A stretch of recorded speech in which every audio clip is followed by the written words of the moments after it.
नमस्कार। आप सुन रहे हैं कहानी गोल्ड।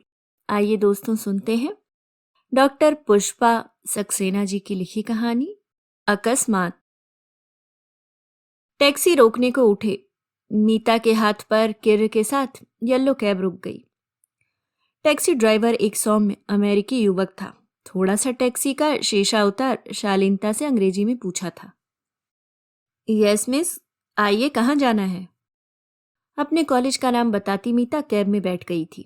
कॉलेज का पता बताने के प्रयास में चालक ने शांति से जवाब दिया था, डोंट वरी, मुझे पता मालूम है, बस अपने डिपार्टमेंट का नाम बता दीजिए। 20 मिनट में टैक्सी मीता के डिपार्टमेंट के सामने रुकी थी। टैक्सी से उतर मीता के लिए डोर खोलते चालक ने पूछा था, आपका क्लास किस समय खत्म होगा? आपको वापस ले जा सकता हूँ? नहीं, उसकी जरूरत नहीं है, मैं मैनेज कर लूंगी। आपने जहां से कैब ली उस तरफ शाम को कोई बस नहीं जाती। सड़क की मरम्मत की वजह से शाम को ब्रिज पर ट्रैफिक वन वे हो जाता है। आपको मुश्किल हो सकती है। थैंक्स, मैं मुश्किलों से नहीं डरती।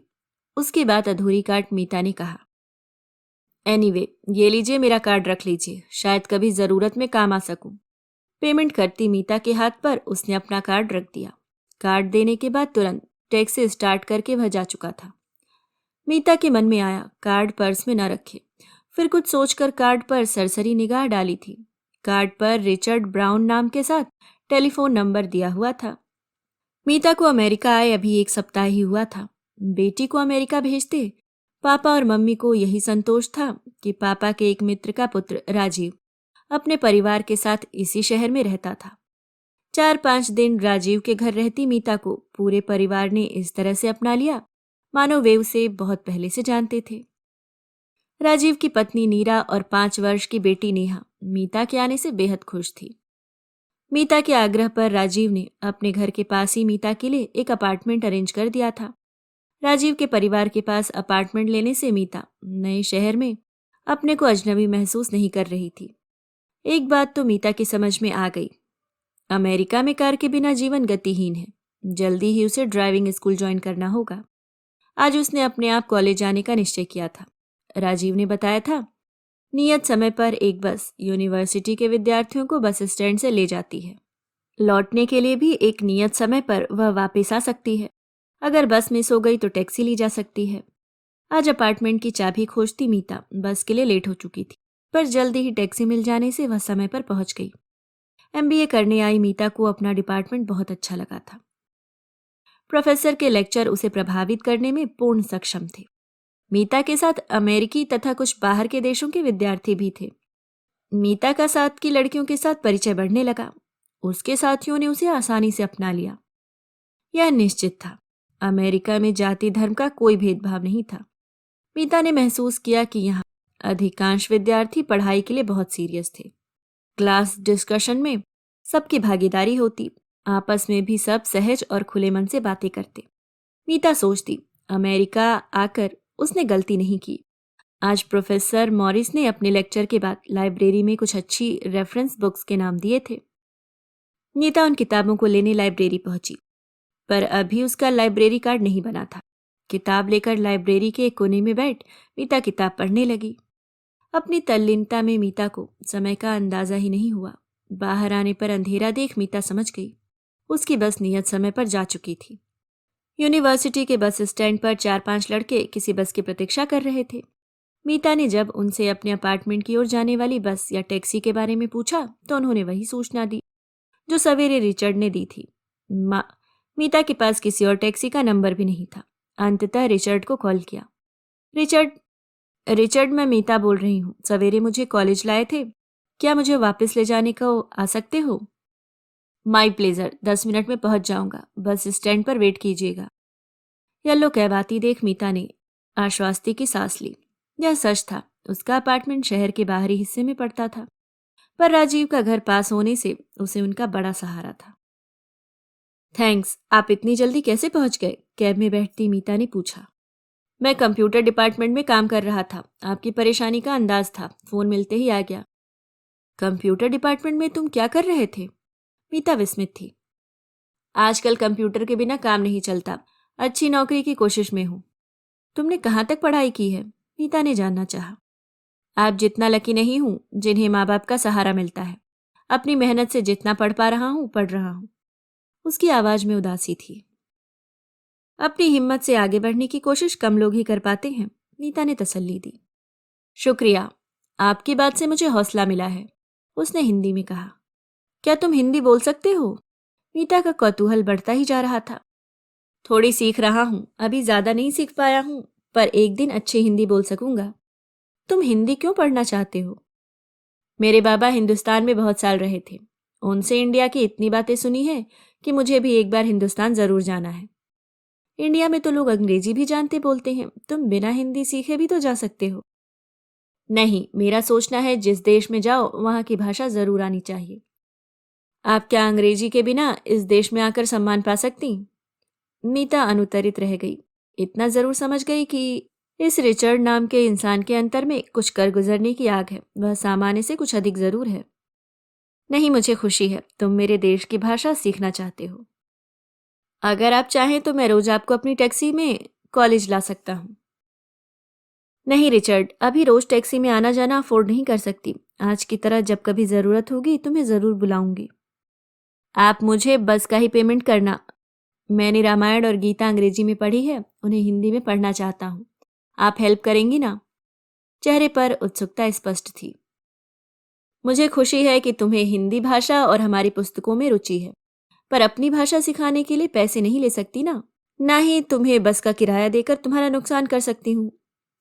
बाबा ठीक कहते हैं, हिंदुस्तानी दिल से काम लेते हैं इसलिए सेंटिमेंटल होते हैं। हम अमेरिकन प्रैक्टिकल होते हैं। प्लीज मेरी शर्त मान लीजिए, मेरा कोई नुकसान नहीं बल्कि फायदा ही होगा। मीता को सोच में डूबा देख रिचर्ड ने कहा, कल किस टाइम क्लास है? तैयार रहिएगा। कल से आपको डिपार्टमेंट पहुंचाने लाने की जिम्मेदारी मेरी है। अब आप मेरी रिक्वेस्ट मान लीजिए प्लीज। ठीक है, कल 8 बजे जाना है। जल्दी पहुंचकर लाइब्रेरी में कुछ पढ़ सकती हूँ। थैंक यू, ठीक वक्त पर पहुंच जाऊंगा। अपार्टमेंट पहुंची मीता सोच में पड़ गई। एक टैक्सी ड्राइवर से पहले दिन ही इतनी बातें करना और उसकी शर्त मान लेना क्यों संभव हुआ? इंडिया में तो टैक्सी ड्राइवर हमेशा संदेह के दायरे में रहते हैं। एक बात तो जरूर थी, वह काफी पढ़ा लिखा और बुद्धिमान लगता है। कल राजीव और नीरा से बात करने की सोचकर मीता सो सकी थी। दूसरी सुबह डोरबेल सुनकर मीता ने दरवाजा खोला था। नमस्ते, मैं नीचे वेट कर रहा हूँ। रिचर्ड के चेहरे पर खिली मुस्कान थी। ठीक है, आती हूँ। एक कप चाय पी लूँ? देर तो नहीं होगी? आप अपना टाइम लीजिए, कोई जल्दी नहीं है। इतना कहकर वह चला गया। मीता के दिल में आया उसे भी चाय ऑफर कर दे, पर अपने सोच को झटक जल्दी से चाय खत्म कर बाहर आ गई। उसे देख रिचर्ड टैक्सी से बाहर आ गया और मीता के लिए पीछे का दरवाजा खोल दिया। आपके साथ हिंदी में बात करने की कोशिश करूंगा। मैं जल्दी से जल्दी हिंदी सीखना चाहता हूँ। इतनी जल्दी की कोई वजह है रिचर्ड? इतनी जल्दी की कोई वजह है रिचर्ड? उसकी उतावली पर मीता ने जानना चाहा। मुझे इंडिया जाकर अपनी ग्रैंड माँ की कब्र पर बाबा की ओर से लाल गुलाब चढ़ाने हैं। बाबा इंडिया नहीं जा सके थे, पर मुझसे अपनी विश बताई थी। मुझे बाबा की लास्ट विश पूरी करनी है। मुझे खुशी है, अमेरिकी होते हुए भी तुम अपने बाबा दादी की इच्छा का सम्मान करते हो। आपने ये कैसे समझ लिया अमेरिकियों के सेंटिमेंट्स नहीं होते?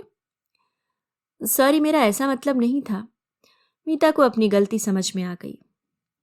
शाम को जब फ्री हो जाएं कॉल कर लीजिएगा। शाम को मैं इधर ही होता हूँ। शाम को मीता राजीव के घर जा पहुंची। उसे देखकर नेहा मीता से लिपट गई। नीरा ने भी प्यार से कहा, जब से मीता अपने अपार्टमेंट में शिफ्ट हो गई घर खाली लगने लगा है। कहो मीता, कॉलेज कैसा चल रहा है? बस तो आसानी से मिल जाती है, राजीव ने पूछा। उत्तर में मीता ने रिचर्ड के बारे में बताकर कहा, रिचर्ड कोई सामान्य टैक्सी ड्राइवर नहीं लगता। उसकी नॉलेज देखकर लगता है जैसे वह कोई और व्यक्ति है, सिर्फ टैक्सी ड्राइवर नहीं है। हो सकता है यहाँ कॉलेज की पढ़ाई बहुत महंगी होती है। बहुत से स्टूडेंट पार्ट टाइम जॉब करके पढ़ते हैं। अक्सर एजुकेशन लोन के कर्ज को उतारने के लिए भी उन्हें पढ़ाई के साथ कोई काम करना होता है।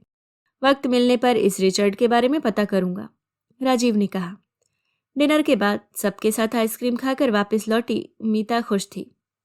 दूसरी सुबह मीता समय से पहले ही बाहर आ गई। अपार्टमेंट के सामने छोटा सा पार्क था।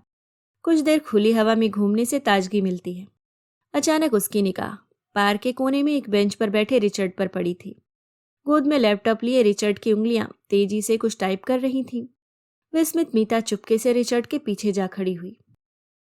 मीता ने पढ़ा, रिचर्ड के नाम के साथ MS कंप्यूटर साइंस लिखा हुआ था। वह कोई फाइनल रिपोर्ट सबमिट कर रहा था। अच्छा, तो तुम ये रिचर्ड ब्राउन हो? मुझसे सच क्यों छिपाया रिचर्ड? इतना तो समझ गई थी कि तुम कोई साधारण टैक्सी ड्राइवर नहीं हो, पर तुम कंप्यूटर साइंस में मास्टर्स कर चुके हो ये नहीं पता था। ओह आप, सॉरी, सोचा था जब इस रिपोर्ट का रिजल्ट आ जाएगा तब अपने बारे में बता सकूंगा। मेरे डिपार्टमेंट के हेड को विश्वास है मेरी यह प्रोजेक्ट मेरा सपना पूरा कर सकेगी। मुझे यकीन है तुम्हारे हेड का कथन सच होगा। माफ करना रिचर्ड, तुम्हें एक टैक्सी ड्राइवर समझती रही। वैसे तुम्हारी बातें हमेशा विस्मित करती रही। मीता ने सच्चाई से कहा। मुझसे माफी मांगकर शर्मिंदा न करें। अगर मंजूर हो तो आज से मुझे अपना दोस्त स्वीकार कर लें। जरूर, आज से हम दोस्त हुए। अब चलें? तुम्हें अपनी प्रोजेक्ट भी तो सबमिट करनी है।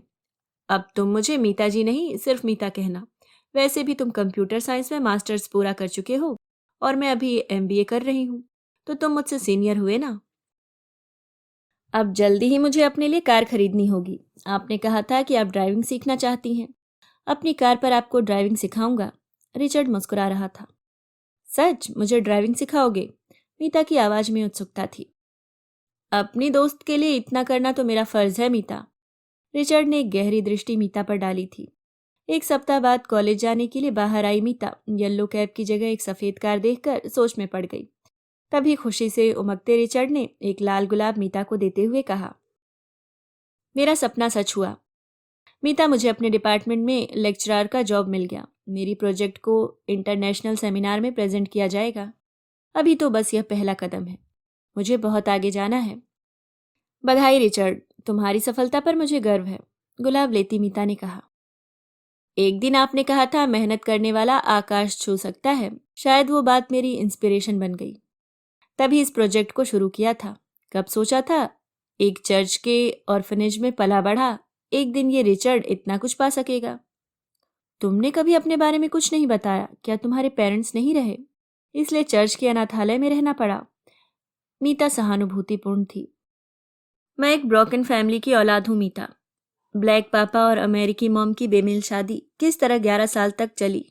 फिर एक दिन मुझे अकेला छोड़कर दोनों ने अपनी अलग दुनिया बसा ली। चर्च के फादर ने ही मुझे सही राह दिखाई है। मुझे तुम्हारे लिए दुख है रिचर्ड, पर खुशी है कि तुमने परिस्थितियों से हार नहीं मानी। दिन बीत रहे थे। रिचर्ड और मीता साथ में अब काफी सहज महसूस करते थे। मीता की पढ़ाई सुचारू रूप में चल रही थी और रिचर्ड अपने विद्यार्थियों के बीच बहुत पॉपुलर होता जा रहा था। अपने वादे के अनुसार रिचर्ड ने मीता को ड्राइविंग सिखानी शुरू की थी। स्टीयरिंग व्हील को साधने के प्रयास में कार टेढ़ी मेढ़ी हो जाती, पर रिचर्ड के सबल हाथ मीता को ठीक राह पर ले आते। रिचर्ड का स्पर्श मीता को रोमांचित कर जाता। देर तक मीता उस स्पर्श को महसूस करती रहती। जिस दिन रिचर्ड को फर्स्ट सैलरी मिली वह बहुत खुश था। कार मीता के घर की ओर न मोड़कर एक शानदार रेस्तरां के सामने रोकी थी। मीता के लिए कार की डोर खोलते रिचर्ड से मीता ने सवाल किया, हम यहाँ क्यों रुके हैं रिचर्ड? कहीं आज तुम्हारा बर्थडे तो नहीं है? मीता ने मजाक किया, मुझे जन्म देने वाले ही अनाथ बनाकर छोड़ गए, फिर कैसा बर्थडे? आज तुम हो, मेरी खुशी साथ है। रेस्तरां में काफी युवक और युवतियां थीं। हल्की रोशनी में म्यूजिक से रोमांटिक माहौल बन रहा था। रिचर्ड के साथ मीता का ऐसी जगह आने का पहला ही अवसर था। अब बताओ, हम आज यहाँ क्यों आए हैं? मीता ने बैठते ही सवाल किया। आज मुझे फर्स्ट सैलरी मिली है। तुम्हारे अलावा मेरा कोई अपना नहीं जिसके साथ अपनी खुशी बांट सकूं।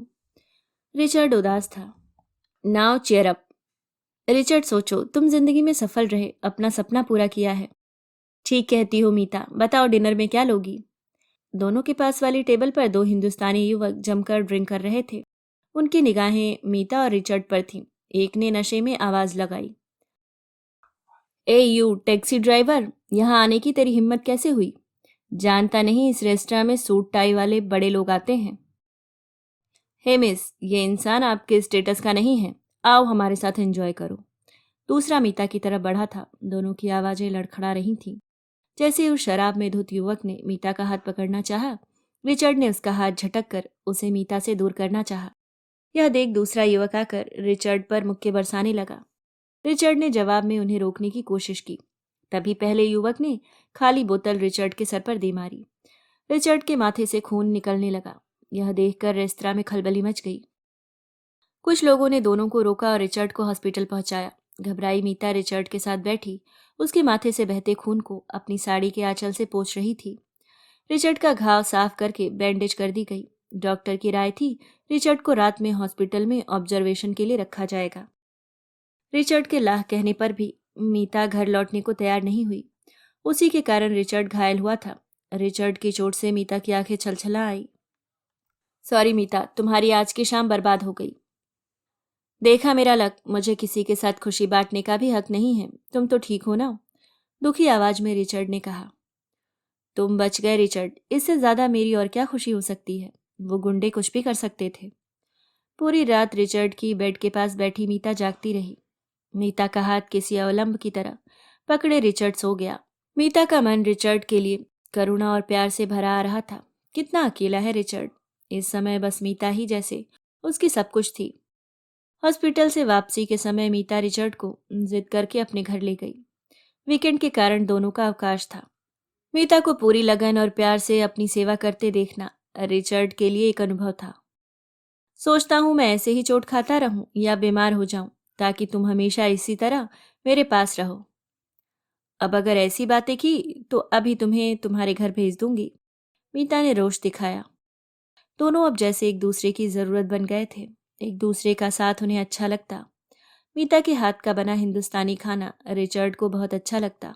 रिचर्ड अब काफी हिंदी समझने और बोलने लगा था। रिचर्ड के साथ मीता अपने को पूर्ण पाती और यही बात रिचर्ड के साथ भी सच थी।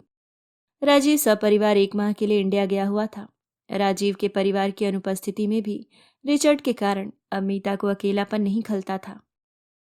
दोनों के बीच एक मीन प्रेम मुखर था। रिचर्ड की गहरी प्यार भरी दृष्टि मीता को अंदर तक गुदगुदा जाती। रिचर्ड कहता, कभी नहीं सोच सका था एक दिन कोई लड़की मेरे बेरंग जीवन में आकर उसे खुशियों से रंग देगी। सच कहो रिचर्ड, क्या तुम्हारा किसी लड़की के साथ अफेयर नहीं हुआ? यहाँ तो गर्लफ्रेंड मिलना मुश्किल नहीं है। अपनी समस्याओं के बीच कभी और कुछ सोच ही नहीं सका, और सच कहूं तो तुम्हें देखकर लगा तुम में सीता की सादगी और सच्चाई है। बस मेरा मन तुमने बांध लिया। लेकिन मुझे तो तुम राम जैसे कतई नहीं लगे। मीता ने परिहास किया। ठीक है, राम सीता न सही, रिचर्ड और मीता का साथ भी जमेगा। दोनों हंस पड़े। अचानक एक दिन रिचर्ड को मीता के डिपार्टमेंट से फोन आया था। मिस मीता अचानक बेहोश हो गई हैं। उन्हें केन मेरी हॉस्पिटल में एडमिट किया गया है। उनके मोबाइल पर आपके नंबर थे, इसलिए आपको इन्फॉर्म कर रहे हैं। बदहवास रिचर्ड तेज स्पीड में कार चलाकर हॉस्पिटल पहुंचा था। मन में न जाने कितने ख्याल आ रहे थे। एलिवेटर की प्रतीक्षा न कर वह सीढ़ियां फांकता मीता के बेड के पास पहुंचा था। शायद उसके पांवों की आहट की ही मीता को प्रतीक्षा थी। आंखें खोलते ही रिचर्ड को देख मीता के होठों पर शायद उसके पांवों की आहट की ही मीता को प्रतीक्षा थी। आंखें खोलते ही रिचर्ड को देख मीता के होठों पर हल्की सी मुस्कान आ गई। मीता के हाथ को उठा हथेली पर चुम्बन अंकित कर प्यार से पूछा था, कैसी हो मेरी मीत? मेरी तो जान ही निकल गई थी। अगर तुम्हें कुछ हो जाता तो मैं जी नहीं पाता। इस लड़की को इतना प्यार करते हो? Lucky girl. पास खड़ी नर्स ने मुस्कुराते हुए कहा। यस नर्स, आज जान पाया ये लड़की मेरी जिंदगी में क्या जगह रखती है। कोई सीरियस बात तो नहीं है? शब्दों में रिचर्ड की चिंता स्पष्ट थी। परेशान मत हो, इसे कोई स्ट्रेस रहा होगा। एग्जाम पास आने पर अक्सर स्टूडेंट को ऐसा ही हो जाता है। मीता कभी सोच भी नहीं सकी थी अनजाने ही वह रिचर्ड पर कितना निर्भर हो गई थी। बेहोशी खुलते ही उसके मन में बस रिचर्ड का ही ख्याल आया था। रिचर्ड को सामने देख जैसे वह जी गई थी। उसके लिए रिचर्ड कुछ भी करने को तैयार रहता था। हमेशा कहता, तुम मेरी प्रेरणा हो। तुम्हारे साथ ने मुझे आकाश की ऊंचाइयां छूने की हिम्मत दी है। अब मैं अकेला नहीं हूं, तुम मेरे साथ हो। बचपन के उदासी भरे दिन भूलकर जैसे नई खुशियां मिल गई हैं। डॉक्टर ने मीता को आराम करने की सलाह दी थी। रिचर्ड ने मीता को इस सावधानी से कार में बैठाया मानो वह कांच की गुड़िया हो जो जरा सा हिलते ही टूट जाएगी। मीता के घर पहुंच मीता को बेड तक उसी सावधानी से सहारा देकर ले गया। उसे परेशान देख मीता ने कहना चाहा, तुम बेकार परेशान हो रहे हो, अब मैं बिल्कुल ठीक हूं। देखो मीता, अब तुम अपनी जिंदगी से इस तरह खिलवाड़ नहीं कर सकती। तुम्हारी जिंदगी पर मेरा भी अधिकार है। अब तुम बस आराम करो। मैं तुम्हारे लिए गर्म कॉफी लाता हूँ। रिचर्ड, अब तुम घर जाओ। कल तुम्हें क्लास भी लेना है। आज रात तुम्हें छोड़कर नहीं जा सकता। मुझे जमीन पर सोने की आदत है। यहीं नीचे सो जाऊंगा। बात खत्म करते रिचर्ड ने एक मैट्रेस जमीन पर बिछा ली और आराम से लेट गया। तुम जमीन पर सो, मुझे ये अच्छा नहीं लग रहा है। प्लीज तुम घर जाओ। मीता ने विनती सी की। बड़ी गहरी नींद आ रही है, डोंट डिस्टर्ब मी। बड़ी गहरी नींद आ रही है, डोंट डिस्टर्ब मी। मीता की आंखों से नींद कोसों दूर थी। ये क्या हो रहा है? उसके दिल में जमीन पर सो रहे रिचर्ड के लिए ढेर सारा प्यार उमड़ रहा था। अपने घर परिवार से हजारों मील दूर ये अजनबी कैसे उसका इतना अपना हो गया था, उसे याद आ रहा था। पहले ही दिन मीता ने उसमें कुछ अनोखा देखा था। उसका बचपन कितना दुखद था, पर उसने अपने को टूटने नहीं दिया। बचपन के सुहाने मस्ती भरे दिनों में वह अपने को स्थापित करने के लिए संघर्ष कर रहा था। आज वह एक सफल कंप्यूटर विशेषज्ञ है। सुगठित शरीर के साथ उसका सौम्य चेहरा कितना निष्पाप दिखता है। उसे पाकर कोई भी लड़की अपना भाग्य सराहेगी। अचानक मीता चौंक गई। क्या उसके पेरेंट्स रिचर्ड को अपना दामाद स्वीकार कर सकेंगे? अचानक डोरबेल बज उठी। इतनी रात में कौन आ सकता है? डोरबेल लगातार बज रही थी। रिचर्ड उठकर बैठ गया। मीता भी उठ गई। उसकी आंखों में भय था। डरो मत मीत, मैं देखता हूं। दरवाजा खोलते ही एक पुरुष के साथ एक स्त्री खड़ी थी। साथ में एक सूटकेस भी था। आप कौन? इस समय यहाँ किसके पास आए हैं? मीता, ये मीता का ही घर है ना? पुरुष ने कड़ी आवाज में पूछा। जी हाँ, आज उनकी तबीयत खराब है। आप उन्हें कैसे जानते हैं? रिचर्ड की बात का जवाब दिए बिना पुरुष और स्त्री तेजी से घर में प्रविष्ट हो गए। पापा मम्मी, आप यहाँ अचानक? सब ठीक तो है? मीता पूरी तरह से जाग चुकी थी। सब ठीक क्या खाक होगा? हम तो समझते थे तू यहाँ पढ़ाई कर रही है, पर तू तो यहाँ हमारे खानदान का नाम डुबो रही है। शर्म नहीं आती? इस आवारा के साथ एक कमरे में रह रही है। मीता के पापा दहाड़े। आप गलत समझ रहे हैं पापा। रिचर्ड आवारा नहीं, यूनिवर्सिटी में प्रोफेसर है। आज मुझे हॉस्पिटल में एडमिट किया गया था। रिचर्ड मेरी मदद के लिए यहाँ रुका है। मीता ने सफाई देनी चाहिए। बकवास बंद कर। तेरे लक्षण हमें इंडिया में ही पता लग गए थे। भला हो राजीव का, उसने हमारी आंखें खोल दी। कैसे तू यहाँ एक टैक्सी ड्राइवर के साथ प्रेम की पींगे बढ़ा रही है? हम तुझे वापस ले जाने भागे आए हैं। माँ की आंखें क्रोध से लाल हो उठी थी। अच्छा, तो राजीव ने आधी अधूरी जानकारी देकर आपको भड़काया है। राजीव तो जानते थे रिचर्ड अब प्रोफेसर है। उन्होंने ही मुझे समझाया था, पढ़ाई का कर्ज चुकाने के लिए यहाँ रिचर्ड की तरह बहुत से स्टूडेंट पार्ट टाइम जॉब करते हैं। प्लीज आप लोग शांत हो जाइए। हमने कोई गलत काम नहीं किया है। हम दोनों एक दूसरे से सच्चा प्यार करते हैं। पूरी बात न समझ पाने पर भी रिचर्ड ने कहना चाहा। Shut up and get out, पापा ने तेज आवाज में धमकाया। रिचर्ड, तुम चले जाओ। तुम्हारा अपमान और नहीं सह सकती। पर मीता, मुझे एक्सप्लेन करने दो, मैं यहाँ क्यों रुका था। कोई फायदा नहीं होगा। ये लोग अभी कुछ सोचने समझने की स्थिति में नहीं हैं। मुझे बात करनी होगी। मुझ पर यकीन रखना रिचर्ड। इसी शर्त पर जा सकता हूं कि तुम इन लोगों द्वारा इमोशनली ब्लैकमेल करने की कोशिश या धमकाने से मुझे छोड़कर नहीं जाओगी। तुम्हें मेरे प्यार की सौगंध है मीता, वादा करो किसी भी हालत में कमजोर नहीं पड़ोगी। मैं तुम्हारे साथ हूं और हमेशा रहूंगा। वादा करती हूँ रिचर्ड, मैं तुम्हारी हूं। तुम अपने को और अपमानित मत होने दो। प्लीज जाओ। मीता पर एक दृष्टि डाल रिचर्ड बाहर चला गया। उसके चेहरे पर परेशानी साफ झलक रही थी। उसके जाते ही पापा और माँ ने मीता पर अपशब्दों की बौछार कर दी। मीता के आंसुओं का उन पर कोई असर नहीं हुआ। उनकी उस मनः स्थिति में कुछ भी समझा पाना असंभव था। बहुत हो गया, अपना सामान पैक कर और हमारे साथ चलने की तैयारी कर। पापा, मेरा एमबीए कैसे कंप्लीट होगा? प्लीज मेरी बात तो सुन लीजिए। मुझे कुछ नहीं सुनना है, बहुत पढ़ाई कर ली। पापा ने अपना निर्णय सुना दिया।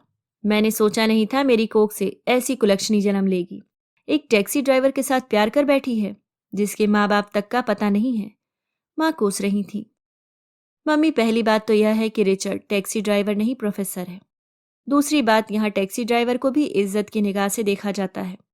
खास बात यह है कि हम दोनों प्यार करते हैं और शादी करना चाहते हैं। मीता ने साहस के साथ अपनी बात सामने रख दी। क्या तेरी यह हिम्मत? ऐसी बात करते शर्म नहीं आती? अपने समाज में हम मुंह दिखाने के भी लायक नहीं रहेंगे, पापा चिल्लाए। नहीं, सच बात कहते मुझे शर्म नहीं आती। मैं बालिग हूं। आप मेरी मर्जी के खिलाफ मेरे साथ जबरदस्ती नहीं कर सकते। रिचर्ड ने बहुत दुख झेले हैं, अब उसमें आत्मविश्वास आया है। अपनी वजह से उसे टूटने या बिखरने नहीं दे सकती। दृढ़ स्वर में मीता ने कहा, तेरी यह मजाल मेरे साथ जुबान लड़ाती है। इसी दिन के लिए पाल पोस कर बड़ा किया था। थप्पड़ मारने को पापा के उठे हाथ को मीता ने रोक दिया। अगर मैं चाहूं अभी 911 कॉल कर दूं। मुझे धमकाने या मारने की कोशिश में पुलिस आपको जेल भेज सकती है। ये अमेरिका है, हिंदुस्तान नहीं, जहां लड़की की मर्जी का कोई मूल्य नहीं होता। क्या तू अपने पापा को जेल भेजेगी? अमेरिका आकर यही पढ़ाई की है, दूसरों के सामने हम कैसे मुंह दिखाएंगे? अब माँ विस्मित और क्षुब्ध थी। क्या ये उसकी कोखजाई बेटी है? किन दूसरों की बात कर रही हो माँ? वो जिनके अपने घर शीशे के होने के बावजूद दूसरों के घर पत्थर फेंकने की हिमाकत करते हैं। अपने जन्मदाता माता पिता का अपमान करूं, ये अपराध नहीं कर सकती। पर यह सच है कि यहाँ आकर जाना है। एक बालिग लड़की को अपना जीवन साथी चुनने का पूरा अधिकार है। उस पर दूसरों की मर्जी नहीं थोपी जा सकती, शांति से मीता ने कहा। क्या माँ बाप बेटी के दुश्मन होते हैं? वे भी तो बेटी का भला ही चाहते हैं। भूल गईं, चाचा जी की बेटी कला दीदी की ऊंचे खानदान में शादी की गई थी, पर दहेज के लालच में उन्हें जलाकर खत्म कर दिया गया था। माँ पापा को मौन देख मीता ने अपना मोबाइल उठाकर रिचर्ड को फोन लगाया। रिचर्ड, क्या तुम मेरे साथ शादी करने के लिए सीरियस हो? मुझे तुम्हारा पक्का जवाब सवेरे 7 बजे तक मिल जाना चाहिए। पूरी तरह से सोच समझकर फैसला लेना। सवेरे 7 बजे का इंतजार क्यों? मेरा पक्का जवाब अभी तैयार है। हाँ, मैं सिर्फ तुमसे शादी करूंगा, वरना जिंदगी भर अविवाहित रहूंगा। बोलो, इसको सिद्ध करने के लिए मुझे क्या प्रमाण देना होगा? दूसरी ओर से रिचर्ड की उत्साहित आवाज स्पष्ट सुनाई दी। तुम्हें प्रमाण देने की कोई जरूरत नहीं है रिचर्ड। अगर तुम तैयार हो तो हम कल ही चर्च में शादी करेंगे। उम्मीद है तुम्हारे चर्च के फादर हमारी शादी में मदद करेंगे। तुम अपने और मेरे क्लास के साथियों को भी इन्फॉर्म कर देना। मैं ठीक वक्त पर पहुंच जाऊंगी। पागल हो गई है? इस देश में रोज शादी और रोज तलाक होते हैं। रिचर्ड, जिसके माँ बाप तक उसे छोड़ गए, उसका क्या भरोसा? माँ ने आंखों से आंचल लगा लिया। मुझे रिचर्ड पर पूरा विश्वास है। वह तकलीफों की आग और कड़ी धूप में तपकर खरा सोना बना है। उस पर आंख मूंद कर यकीन कर सकती हूँ। अपने साहस पर शायद मीता खुद भी विस्मित थी। पापा मौन थे। कुछ समय अमेरिका में रहने के कारण वह अमेरिका और भारत के बीच का अंतर जानते थे। परिस्थिति की गंभीरता वह समझ रहे थे। उन्हें अच्छी तरह से पता था, एक बालिग लड़की से जबरन कुछ करवा पाना मुश्किल बात थी। नीता ने झूठ नहीं कहा था। 911 डायल करते ही घर में पुलिस आ जाएगी और फिर उनकी नहीं सुनी जाएगी। मीता का साथ देने को यहाँ की युवा पीढ़ी सामने आ जाएगी। उनका साथ देने वाला यहाँ कौन है? अब जब लड़की ने ठान ही ली है तो उसकी बात मान लेने में ही भलाई है। शादी एक जुआ ही तो है। कला के दुखद अंत को भुलाया नहीं जा सकता। शायद मीता ठीक कह रही है। मेरी आप दोनों से विनती है, अगर संभव हो शादी में सम्मिलित होकर हमें आशीर्वाद दीजिए। आपके आशीर्वाद के बिना हमारी शादी अधूरी रहेगी। मेरा विश्वास कीजिए, रिचर्ड बहुत अच्छा इंसान है। जाति और धर्म से ज्यादा बड़ी चीज इंसानियत है। पापा को सोच में पड़ा देख मीता ने कहा, तू कैसे कह सकती है रिचर्ड तुझे धोखा नहीं देगा?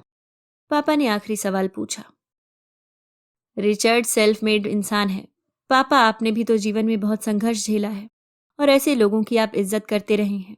मुझे रिचर्ड की ईमानदारी और अपने प्रति उसके प्यार पर पूरा भरोसा है। आपकी बेटी गलत निर्णय नहीं ले सकती, पूरे विश्वास से मीता ने कहा। बचपन से तेरी जिद पूरी करता आया हूं, अब ये आखिरी जिद भी माननी ही पड़ेगी, पापा ने कहा। थैंक यू पापा। खुशी से मीता पापा के गले से लिपट गई। अकस्मात लिए अपने फैसले पर मीता को विश्वास कर पाना कठिन लग रहा था। उसमें कहां से ये फैसला करने का साहस आ गया था? उसने तो इस हिम्मत की कल्पना भी नहीं की थी। नहीं, शायद इस स्थिति का सामना करने के लिए वह मन ही मन अभ्यास करती रही है और आज अकस्मात ही उसने अपना फैसला सुना डाला है। उससे भी ज्यादा पापा की स्वीकृति विस्मित कर रही थी। निश्चय ही जीवन में पहली बार ऐसा साहसी निर्णय वह रिचर्ड और अपने प्यार के कारण ही ले सकी थी। रिचर्ड ने ठीक कहा था, राम और सीता की न सही, रिचर्ड और मीता की जोड़ी तो जमेगी। ये बात याद करती मीता के होठों पर मीठी मुस्कान तेर आई। अकस्मात लिए अपने फैसले के बाद मीता को अब एक नई सुबह की उत्सुकता से प्रतीक्षा थी। अभी आप सुन रहे थे डॉक्टर पुष्पा सक्सेना जी की लिखी कहानी अकस्मात।